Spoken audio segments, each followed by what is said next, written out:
Good afternoon, everyone. So happy to see you all here. Hopefully, you had some downtime, got to enjoy and connect with family. And now here we are, back to the real world. But the nicest way to get back into the real world, because this is going to be a fabulous webinar.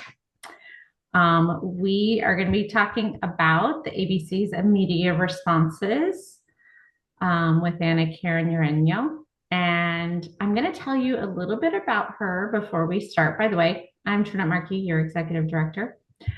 I'm going to read her official bio, which will embarrass her enough, and then I'm going to add some more. Okay, because this is the highlight of what I get to do.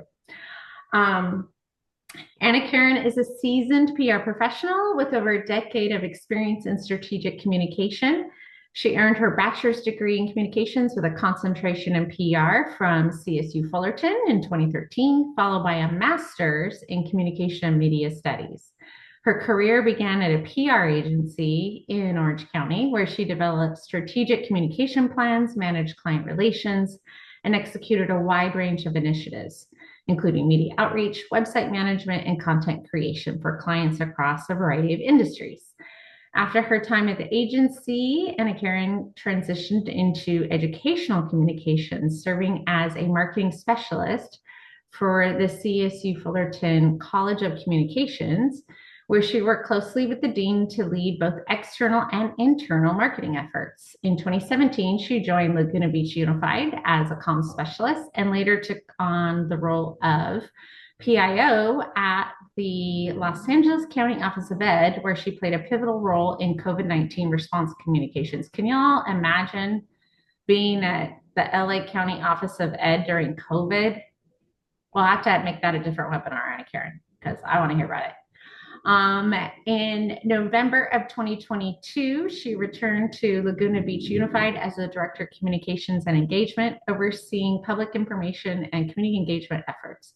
Known for her strategic mindset and leadership, she leverages an integrated communications approach to align strategies with district goals, driving effective stakeholder engagement and long-term success.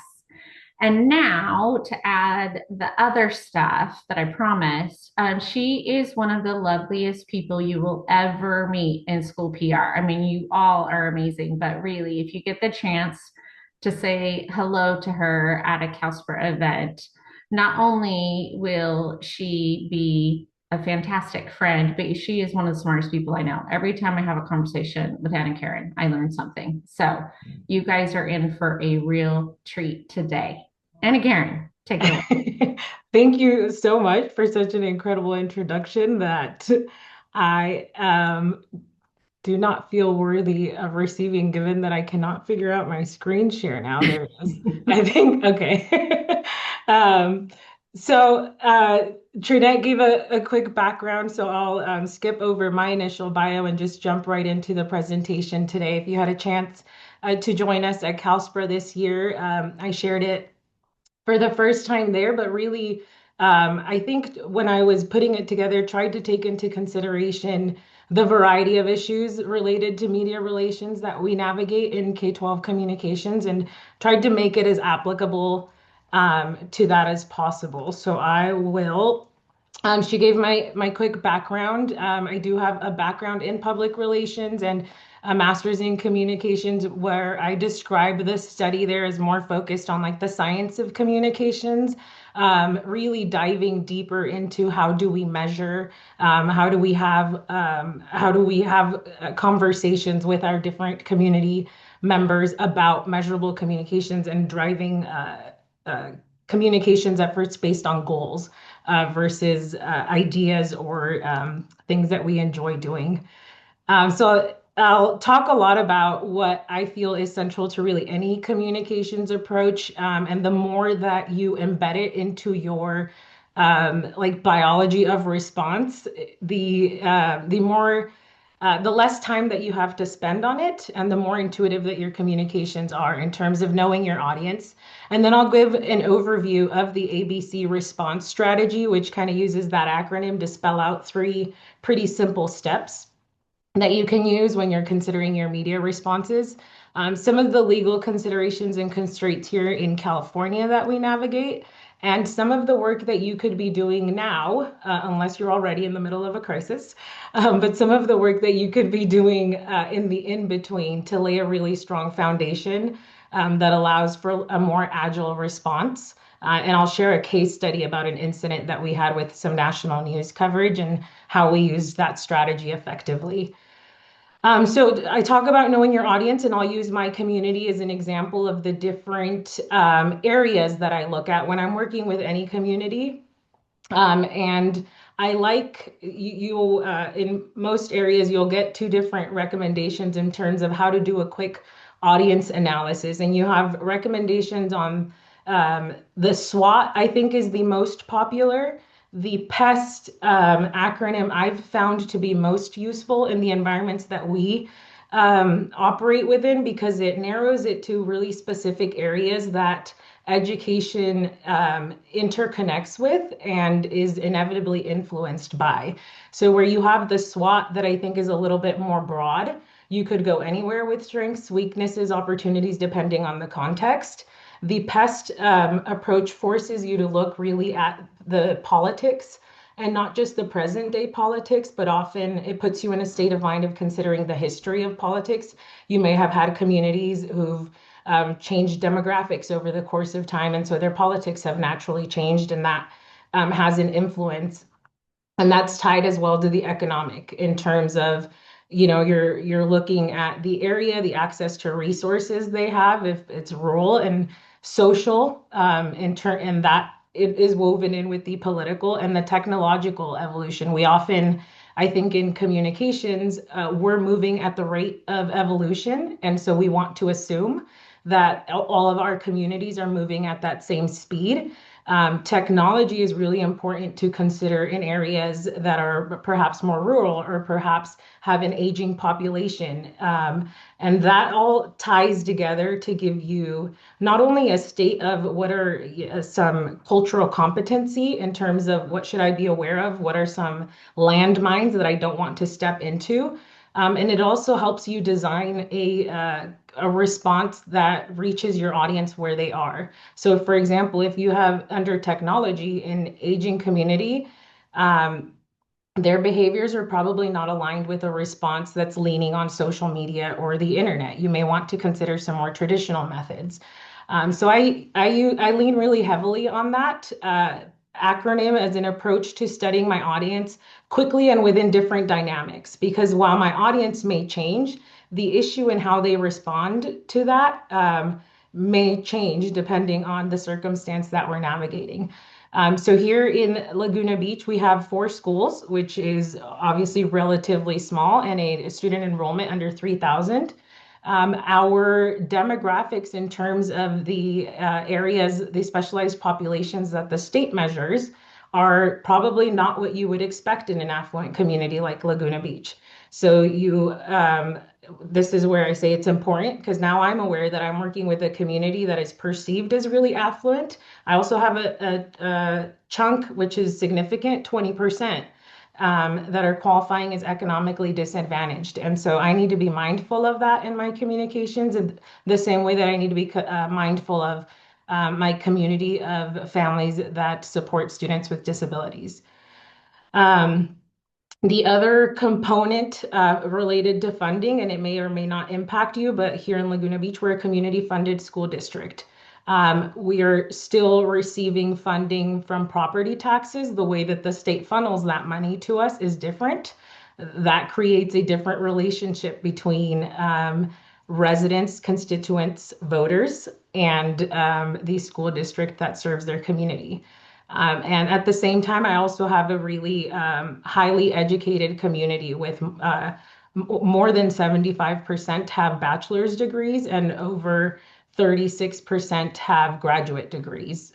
So that is shaping also the language, the English language level that I write at sometimes, where sometimes you're recommended to write at a 5th grade level or write at a 9th grade level. Oftentimes, the communications based on the demographics that I'm serving here in Laguna Beach, I'll typically write for a 9th grade ninth to 10th grade English reading level, where in other communities I may take a different approach. So just a quick overview of kind of how I do a quick analysis of the communities that I serve with, and the how that context helps shape my communications. And so the ABC response strategy is intended to be implemented in real time. So this is one where once you're working with an issue, you want to kind of have a broad level pest analysis of your community, in terms of understanding what are the politics that they have dealt with before, what are some of the social issues that have been really significant. If that is in any way tied to the issue that is drawing media attention, it's important to have that context for your community. And so you're going to want to do that pest analysis. Again, that's work that you can do before you're faced with a media response. But the ABC model I like, because it is an alternative to the no comment response. So often, and it is an area that you may not have control over depending on the leadership team that you're working with. So I'll add that as a caveat. But so often, when we're dealing with really challenging issues related to either student discipline or personnel discipline, we just given the nature of the information that's surrounding that incident, because it is highly confidential and protected by a lot of laws, the safe response is oftentimes like no response. And in an age where there is so much accompanying social dialogue online, and the rate of information, the exchange rate of information is so fast, that gap in response from the agency allows your community to develop its own story. And so it's what I it's so, and recognizing that it can make some people uncomfortable to issue a response on a sensitive issue. This has been a strategy that I've used to kind of walk people through and arrive at a point at which they're comfortable providing a response. And what I really like about it is that it's not deflective, where it is a way to transition the media and make them a partner, and make it a learning opportunity for both of you. And so I'll go over the model really quick just to describe it. So the first response is to acknowledge the issue, and that, depending on any number of whether it's a personnel matter, a student discipline issue, an accident on campus, um, the the initial response, it's important to acknowledge that it is happening versus I'm not sure what you're talking about, or we don't have a response to this. We're not allowed to talk, about these issues. Acknowledging and recognizing the issue without specifics. So a really general way, if you're getting, a media inquiry related to a personnel matter and related to harassment or sexual assault, you don't have to say, right,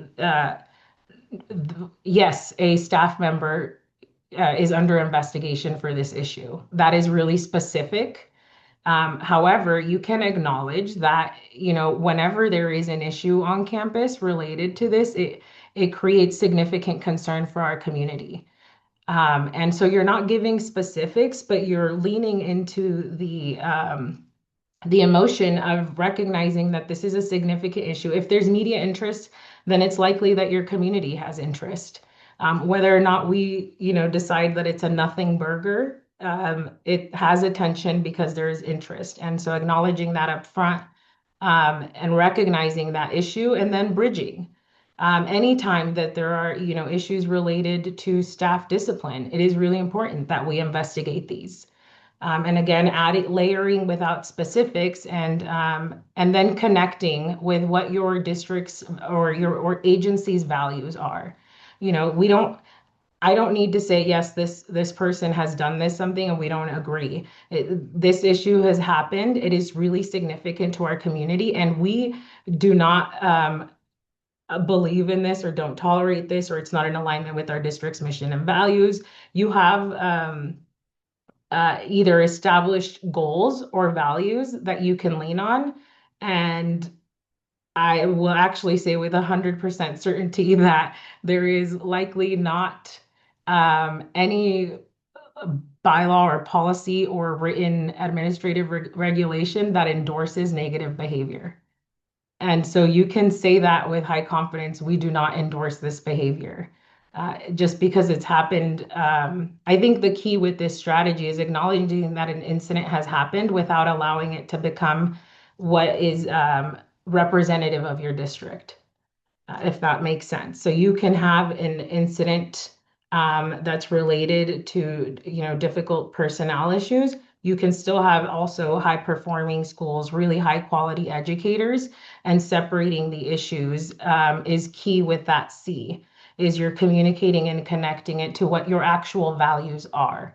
And it's very easy to humanize this approach because I often look at it from a perspective of a person has made a mistake, the agency has made a mistake. Anyone in any path of life can make a mistake.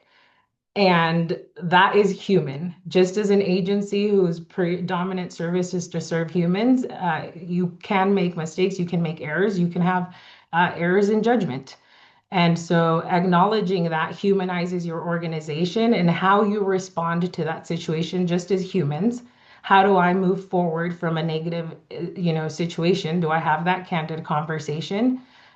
Because what I will add to this as I go into this case study is that we all know that this doesn't live and die in 24 hours. The media coverage may be 24 hours, it may be 48 hours, it may be a week, but the impact to our communities is often long-standing. And it is an issue that we can continue to address in other avenues. And that communicate connect portion of the ABC response strategy is you setting the platform for what you will launch. So if you don't tolerate inappropriate behavior, what are those next steps and how do you continue that through line in the work that you do? We're doing training for our staff because it's important for this. We're doing XYZ. Um, and so some additional legal considerations and what I mentioned, so I'll go over this really quickly in terms of why sometimes the default is to respond with no comment or that's personal information, is because there are a lot of laws related to the protection of student and staff information, and those do limit public disclosures. Um, that is a conversation that you would be surprised how many people in the media are not as intimately familiar with as we are. And so while they may have heard the canned response of that student personnel information, I can't share that with you. They're not, it's an opportunity to also dive in with them in terms of what does it mean to protect the information of a student. And I'll go into this case study because I was dealing with a discipline issue where, they wanted to know not who did it, but I want to know the details of what happened. And that is adjacent to student privacy information and navigating that conversation really on the grounds of protecting not only their safety, their physical safety, but also their psychological well-being when we're dealing with an issue, has been a really positive approach, whether or not they like it, because I've had some difficult conversations with media, but it's been an approach that they understand and allows us some control in media responses. Um, so one, the federal and state laws that protect student discipline matters are, pretty explicit, and that includes their educational records, any disciplinary actions. And even when, for example, I've had instances where families will do an interview outside of the district. They're taking the interview in their home and they're choosing to disclose certain details about the incident. Um, I will not confirm that information in any follow-up questions from the media because I am not authorized to disclose that as the agency. Um, and in the same way, employees are protected by FERPA, and they are also entitled to their due process. So there's the privacy protection, but also to put it simply, innocent until proven guilty. So when we're discussing personnel matters, I often emphasize the due process rights that all employees are entitled to. And again, lean really heavily on protecting the safety and well-being of students and families, while also recognizing that the public demands an immediate response. And that's where this ABC strategy can come in to be really helpful. Um, so the foundation and something you may already have embedded in your communications framework is these key messages of who is your school district, what is your school district. Knowing your mission and vision, it seems often like this, um, like you can make out of joke of, who even knows our mission or who even knows our vision. These media crises are an excellent opportunity to build brand awareness around what your mission and vision and your goals are. You can be dealing with any number of issues, and if you have a goal that's tied to student well-being, or if you have a goal tied to staff development, it's really easy to tie a crisis in with, we have ongoing staff development every year, and this is an area that we are going to focus on. And they should um, be pretty general in that you can adapt them to different audiences and different platforms and continually reinforce what you stand for and what you want for all children and all families in the community that you serve, because that's what you want. That's what in the ABC response strategy, you want them to walk away with, this happened and this is who we are. And it's you are creating a dynamic in which you're an agency that is holding itself accountable. And with media, the goal is often to hold you accountable.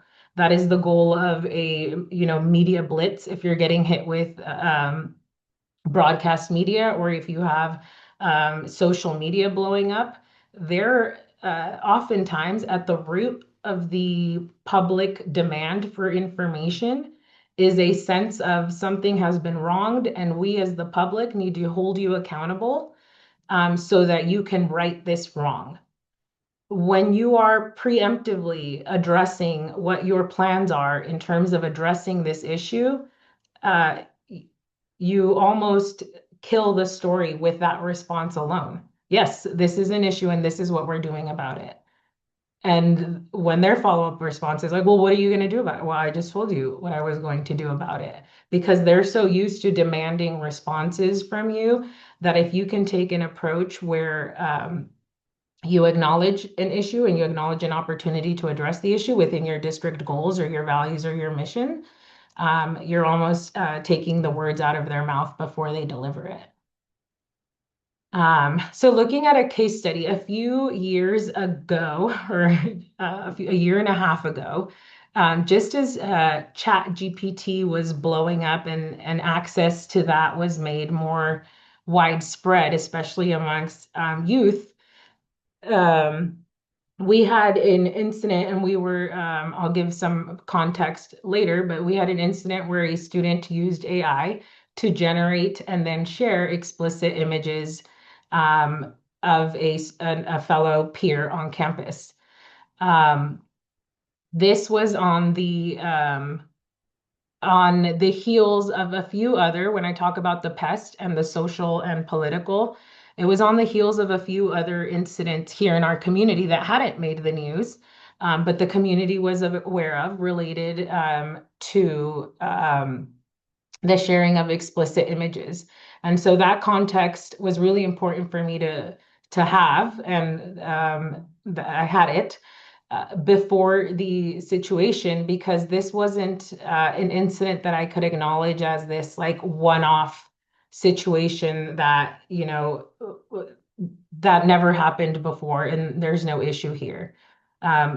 It was brought to the media's attention because of a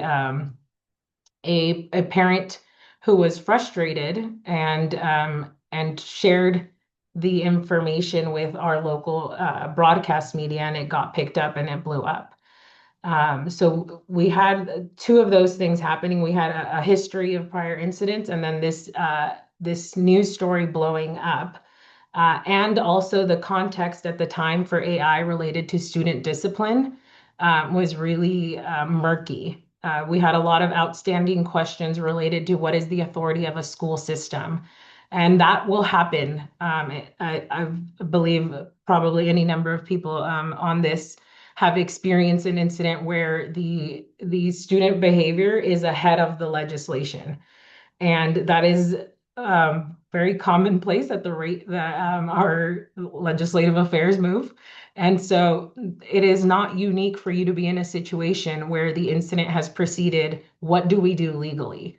And that's where we were. There was no, hey, this is a suspendable, clearly a suspendable or expellable action. The community was demanding a crucifixion. And there was a lot of student privacy related, especially like I mentioned, we're a really small community. So just word of mouth, there was knowledge of who was involved, and anything that made it to, if I happened to verify anything on the media, would have added fuel to the fire. And so the some of those challenges were that with balancing student privacy with a really high interest story, shifting the demand and the questions from the media were very much focused on what's your disciplinary action. That was the trend in news stories related to AI and student behavior is what's the consequence? And that is a question that schools weren't put in a position to answer when so many areas of industry were dealing with the same issue. And again, that is not unique for education, the K-12 educational system to be put in a position to respond to new, how do you address these new issues, which is a blessing and a curse. Um, so the initial, just to frame a timeline for you here, the initial email that I got, and I share it for context because what's important is sometimes I'm getting an inquiry like, hey, I heard this happen. Did it happen? I was getting, hey, this parent confirmed that this happened. These are the details that you have, and can you respond to that? So I was not in a position to try and like kill this story or pretend that it was not happening. It was out and it was public, and it was either, you grab the bull by the horns or you sit down, no comment, and shelter in place, which from an image repair standpoint, I recommend against because it's so much harder to repair than to address. And so that's what I had in front of me is, can you provide me a statement? And is there an investigation? And as I mentioned before, the focus was really on, what are you doing? What's the consequence here? And the context that I think is really important is just a week before this story broke, just north of us in Beverly Hills, in a semi-similar community, some differences, but they had a similar incident in which it was made very public what the disciplinary action was. The school district took a slightly different approach and took we will do everything in our power to address this. And so it puts now you have two public agencies saying two different things. I have one agency saying this is what I'm going to do about discipline, and my agency saying I'm not authorized to disclose that to you legally. And so you can understand how some of those media partners were, well, Beverly Hills told me. And if Beverly Hills is on the call, it's not a dig at anyone. I understand that there are circumstances in every school district. But that was what I was navigating is you're telling me that this information is not disclosable. I'm working with this school district who has been regularly providing me updates on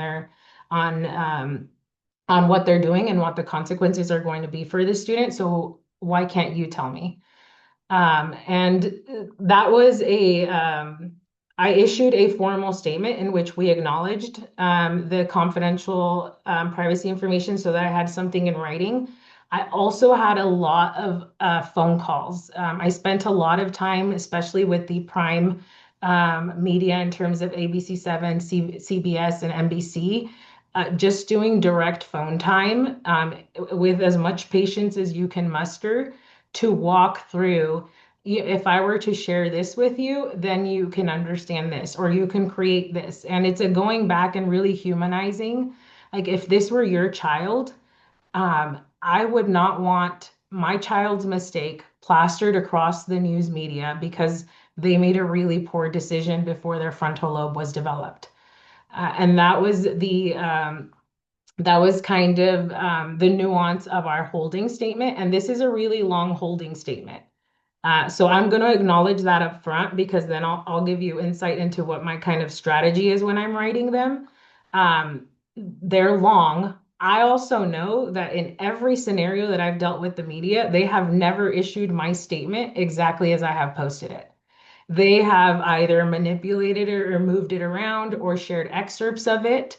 And so I do create a really long statement that gives them room to pull from whatever they want.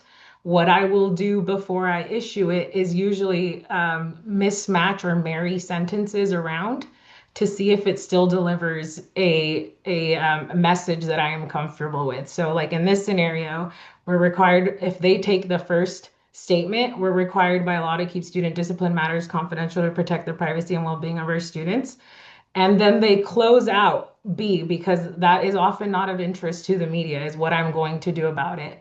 But if they take the last sentence, maintaining a careful balance between accountability and empathy, I am still talking about holding my student accountable. I'm also talking about second opportunities without saying second opportunities. And I'm addressing that this is a critical issue.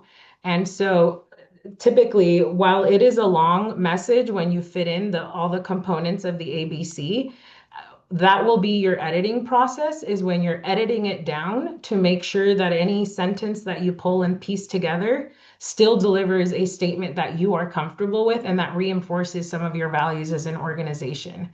And that's a practice that it sounds a little bit complicated, but it gets really simple the more that you do these responses because you start to develop this pattern of let me open by acknowledging what I am required to do or what is happening or what we, the incident that we've been made aware of, because you may just be finding out about it.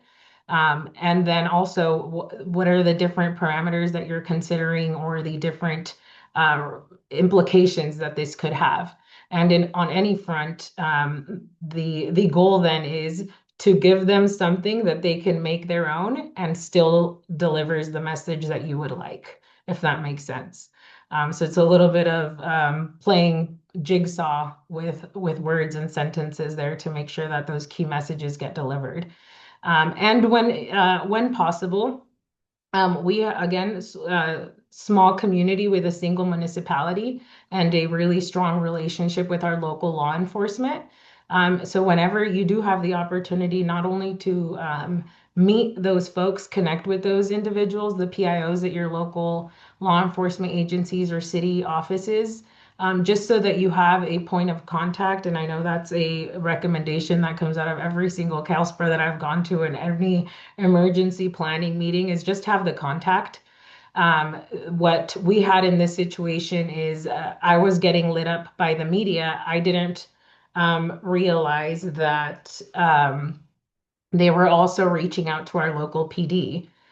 So we had a good relationship where, they reached out, they wanted to affirm what we were pushing out and worked with us then to limit the information that they shared. That's not a component that you have in every school district, but when possible, coordinating those two things, if there is law enforcement involved, and working with your law enforcement, again, on limiting the information that you're sharing. Um, some local outlets may take unverified information. Most of your major outlets will wait until you verified as an agency. And so while it feels like maybe you're playing the long game on like, no, I can't give you those details, or let me have another 1 hour conversation with you. Um, if you say on the phone, yeah, this happened, but we don't want to, that's a completely different scenario. So again, that's the importance also with the issuing the statement. You want to include information that you are comfortable that has been verified, um, and that can be shared out with your media partners in terms of I'm giving you something, I'm giving you the next steps that we're taking, I'm giving you the different nuances to this issue. I can't give you details. And so you want to shift your organization into the educational space that it lives in. We are educators. And so with any incident, if it's a new incident, it's a great opportunity for us to learn. If it's a incident that we dealt with formally, it's a great opportunity for us to teach. And so working it back in that closing statement in terms of your ABC, going back to, again, what is the mission of your organization? And that was key for us here in acknowledging that this is an issue, that these are moments when that have really critical consequences and are really important for us to lean in and to talk to our students about it and to not let it go as another incident and ignore it. For us, it was really key on the accountability and raising empathetic citizens is a big piece of our learner profile and a perception that we needed to address in terms of low empathy. So this is the official media statement that we issued. And again, like I mentioned, you have an initial message, and then I think this played out for 2 weeks for us. And so you have this QR code, and if it's not accessible, I'll make sure that it is. But we had a few days of ongoing statements and messages and responses as the situation unfolded and as we were working with our teams in real time to consider how do we address this, and a big opportunity for us here is considering how we can work as a team and acknowledging so you have the pressure of the media, which is like, now I want your response in a few hours. And then you have your school site teams whose priority are the students on their campus. And so they're not going to move at the same speed. This crisis is consuming my office. That school site still needs to go on with some of their day-to-day operations and working with them to simultaneously address an incident that has had a significant impact on their campus. Again, requires a lot of patience and acknowledging that the media front for them is not top of mind. So with this incident, we knew that the gravity of it in terms of what it was perceived in terms of social impact. You've had a break in trust. You've had peers who are sharing images of each other. You have groups of students who don't feel safe on campus. That is not something that was going to go away with we're considering discipline, especially given the context that I shared of prior incidents. And so working with our team beyond the official media statement. So the media statement bought us some time. And then within that time period, simultaneously working with teams to say, what are the opportunities that exist where we can share with media that we are taking proactive steps. And that part I would say is the greatest challenge because you want buy-in from your teams and you may be working with school principals with different perceptions or different approaches, different relationships with the media who may they just want to bury their head because that's been effective in the past, or it doesn't, they've tried 10 different strategies and none of them have been effective. And so working through you as the communications person, being aware of kind of what are the opportunities for engagement that exist on that campus. And so on this campus, I know that similar to a lot of high schools, we had something, where it was all students are in the same class every we call it tutorial, some people call it advisement, some people, depending what it is called, it is a set time in the day when all students, it's a regular part of the schedule that I can work with our teams to say, hey, is this an opportunity to have a broader conversation? Or looking for different, you may have established channels with your students. You may not be able to gather anybody on campus, or and I don't want to go too specific into an incident involving student activities, because you may, if it's related to the public, you may be looking at an upcoming board meeting as an opportunity for a collective message. But action is really in the following steps outside of the ABC response. That C, in terms of connecting it, it can be connecting it to something existing or connecting it to an action that you'll take. And that gives you some flexibility depending on the teams that you're working with. As the media person, you may not have control over what next steps are going to happen on that campus, but you are familiar with goals and future events or different activities where these opportunities may arise. And you can weave that into your response. So for this one specifically, we issued that immediate response and then focused on how are we addressing this campus and culture issue. And that may look as something immediate, that may look as something like something you have planned out for a year in advance. It's really the goal is for you to identify the issue, that the social issue that has been created and how it can be addressed in any of the existing mechanisms within your school district, if that makes sense. And so with that response, well, I'll say while the initial focus and questions were on what are you doing with the student, what's the disciplinary action, what's the responsibility of the school district, with the ABC response and our shift to focusing on how are we going to address this on our campus, that was our shift into, as an educational institution, this is a learning opportunity, and these are the things that we need to learn about: is the responsible use of AI, talking to our community and our parents and guardians about how they can support their students at home. That was one of the key pieces, and many of you have likely dealt with issues related to either online, social media, or cyberbullying are often happening outside of school hours. That's another really key point of discussion with media when they're saying like, well, what are you going to do about it? Kids are doing this. My response, my conversations with a lot of these media partners were, this didn't happen on campus. We have really strong web filters that would have flagged this for us, and it didn't happen on campus. However, we recognize that it's a new technology that our students are interested in, and there's an opportunity to educate both our students on the responsible use of AI and our families on how they can be supportive at home. And that's when I talk again about the pest and then understanding really the social issues that are being created with these media crises. Um, that's the human side of a world that moves really fast and dehumanizes a lot of situations.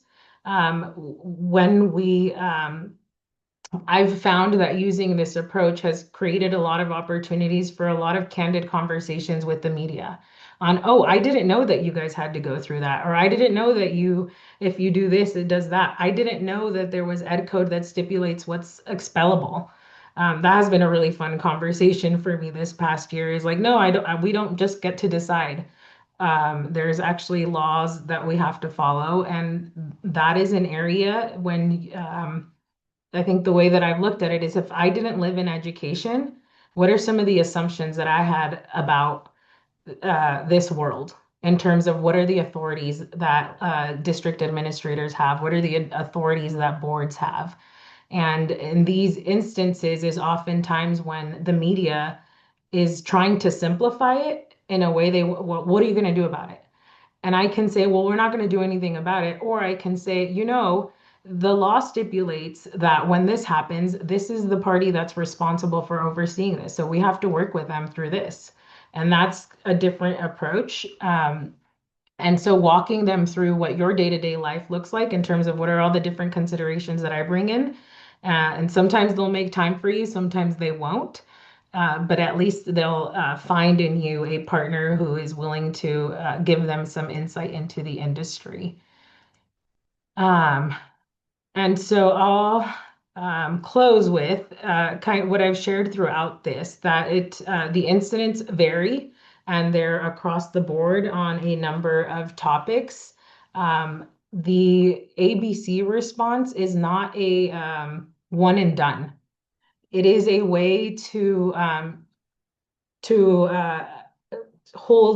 share a message that can resonate with your community, but it's most importantly a way to open up the conversation with those media partners. Because 8 times out of 10, I get a follow-up email like, thanks, I saw this statement, but I wanted to know. And then depending on the context, my phone may be blowing up, or I may just be on email. I'll say, can you give me a call? I want to talk about this with you. And the picking up the phone and getting on the phone with people it doesn't happen as often. We're creating emails exchanges so much, or it's easier to dig my heels when I'm just responding and saying, I said we're not going to issue anything. But when I'm on the phone with them, I say, Melanie, like these incidents are incredibly frustrating for me too. I can imagine how difficult it is to understand that this may have occurred in a community and to consider, if you have children, I'm not sure if you have children. This is usually how I'm finding out what their level of knowledge of education is. I'm not sure if you have children, but it's extremely concerning when any of these things happen on our campus. And I can't imagine what it's like going to the grocery store with 5 kids. Imagine when I have 500 kids running across my campus. That like metaphor usually helps people like check themselves really quickly on what their expectation. Because the big thing is, and I'll close with this so that we leave room for some questions, but the big assumption is that nothing should ever happen on your school campuses. We have chosen to trust you. And so because I have made that decision, you are responsible for never failing me is kind of the dialogue that has been created around K-12 education and the expectation that we keep all of these students safe and well. Um, we can do a quick survey of the ER room, and the visits for minors, I guarantee you, are not driven from K-12 campuses. My kid was playing in the backyard, they were jumping here, they were doing that, because it is extremely normal for there to be incidents on campus and for there to be accidents, for someone to make a mistake. And I will say that that is my objective in any crisis when I'm having a conversation with the media. It's to first tone down, and in most of my messaging, try and scale people's they're scandalized by the news. I can't, this could never happen to me, so it should never happen anywhere, and it can never happen anywhere. And so to help them become comfortable, it's often acknowledging that the human side, that things happen on campus. Well, we take all of these steps to make sure that everything happens. Every once in a while, this happens, and this is how we address it, because we don't have the luxury of saying something bad happened, so now we're shutting down and we're going out of business. We have to show up the next day, and we show up because we know that we have the layers of support or protection, or are actively working towards continuously improving those systems of safety and support. And oftentimes I've found that the missing link is simply sharing that with the community. We're hoping to get to a place where we have a perfect response to engage with the media. And really, I think if we lean into we serve humans and we are imperfect, and things will happen, and this is what we do when they happen. I am much more comfortable with people who are like, yeah, sometimes shit happens. This is what I do when I'm in a bad place, than with the Pollyanna view of everything is perfect and nothing bad. That makes me slightly uncomfortable. And it's the same way with media and public relations, is people are most comfortable when you acknowledge that something is bad. It tampers the anxiety of like, I feel this, and then acknowledging it, it's like, okay, so And it's like, yes, I know, and this is what we're doing about it. And so I'll close that with 5 minutes. I'm not sure if we take any questions, Trinette. Yeah. Folks, do you have questions for Anakaren?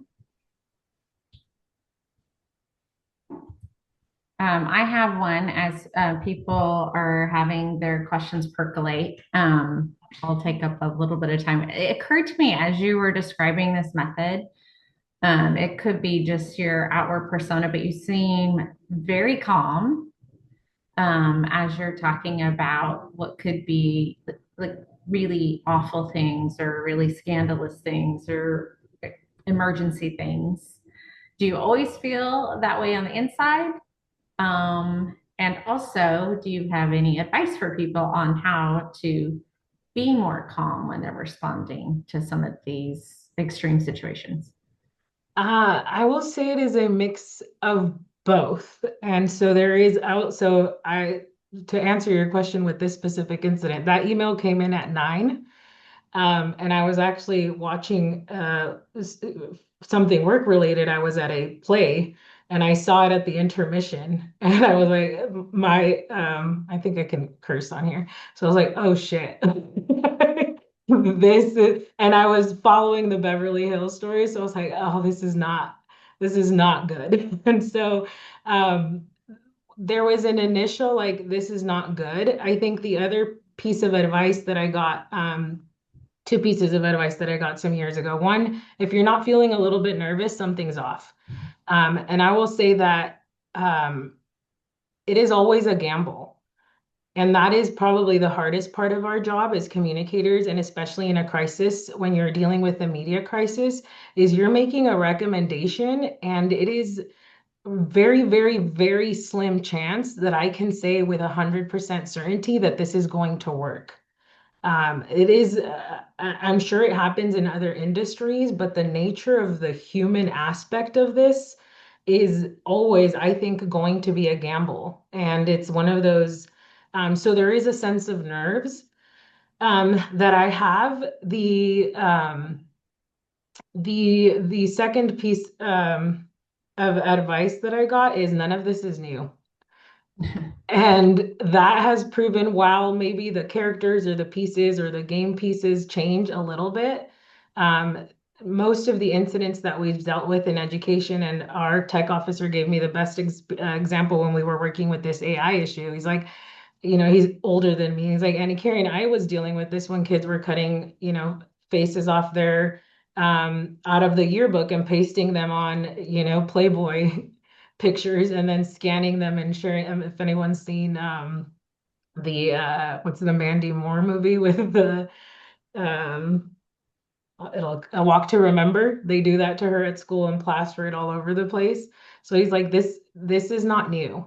And most of the incidents that we've dealt with in education will continue to deal with. Maybe the like components or the game pieces are different. So this has AI that lets them do it in 2 minutes, that they would do at home. So that's the other piece is stay calm in the sense that it's probably already happened before.